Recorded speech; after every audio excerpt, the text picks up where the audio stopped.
जब से 20 तारीख से पहले जब से इन्होंने घोषणा करी थी उसके बाद में लगातार हर जिले में ज्ञापन दिया गया है, हर जिले के अंदर विद्रोह किया गया है, लेकिन किसी से भी मैंने खुद ने पर्सनल हर नेता से बात करी है, चाहे वो हनुमान बेनीवाल हो, चाहे किरोड़ी जी हो, चाहे सचिन पायलट हो, चाहे डोटासरा हो, चाहे अशोक चांदना हो, कांग्रेस और बीजेपी के हर नेता से मैंने बात करी है, लेकिन कोई भी हमारी बात सुनने को तैयार नहीं है। और मैं भजनलाल सरकार से इतना ही कहना चाहता हूँ कि देखो, उनकी सरकारों ने, चाहे कांग्रेस सरकार हो चाहे बीजेपी की सरकार हो, एक समाज था गुजर समाज ने 20 साल तक आंदोलन किया। किसने? आरक्षण के लिए, 5% आरक्षण के लिए। जब गुजर समाज ने 5% आरक्षण के लिए 20 साल तक संघर्ष किया, अपने सैकड़ों युवाओं की आहुति दी, उसके बाद में सरकार ने 5% आरक्षण दिया।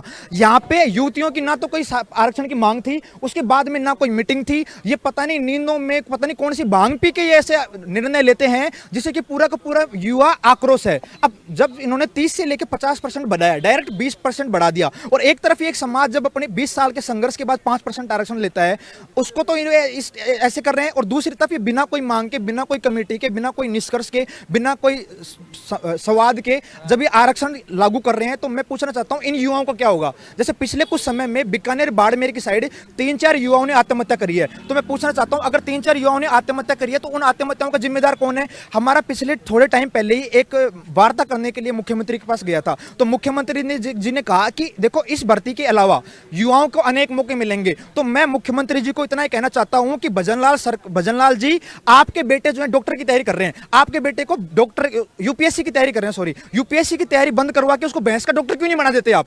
भाई साहब, आप यहाँ के सीएम हो, आप कह रहे हो हम दूसरी जगह मौका देंगे। अरे तो आप बिहार के जाके सीएम बन जाओ ना, आप बिहार के जाके सीएम बन जाओ, हमारी छाती क्यों छोड़ रहे हो?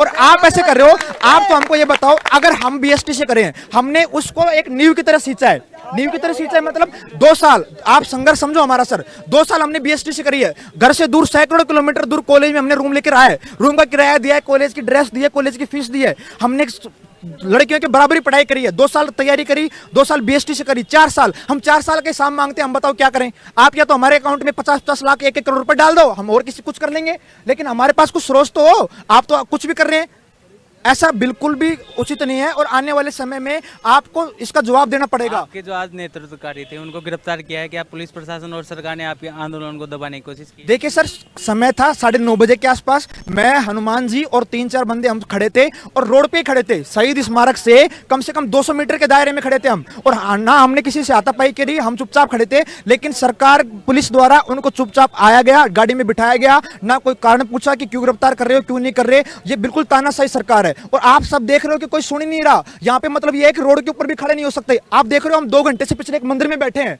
ये इतना खौफ हो गया है। हम यहाँ पे भजनलाल सरकार के पास नहीं है, हम हिटलर की सरकार में जी रहे हैं। हिटलर हो गया है ये तो, हिटलर।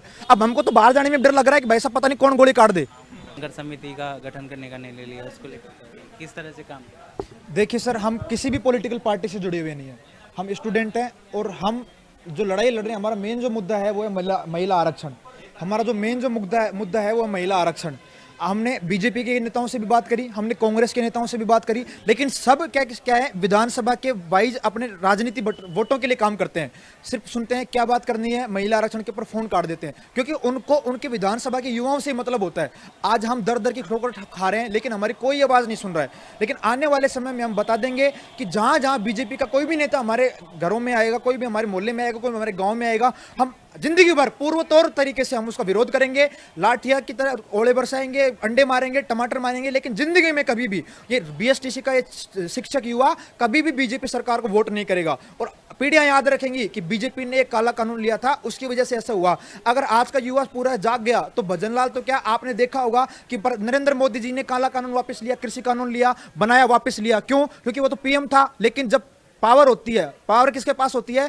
डेमोक्रेसी, लोकतंत्र है, लोगों के पास सारी पावर है। अगर सारे लोग एकजुट हो गए, आने वाले समय में जयपुर की सड़कें आपको जाम कर दिखेंगी। और मैं कह देना चाहता हूं कि भजनलाल जी, आप तो छोटे से कबूतर हो, आपके शेर को भी वो काने वापस लेने पड़े थे, चाहे वो ट्रक ड्राइवर वाला हो, चाहे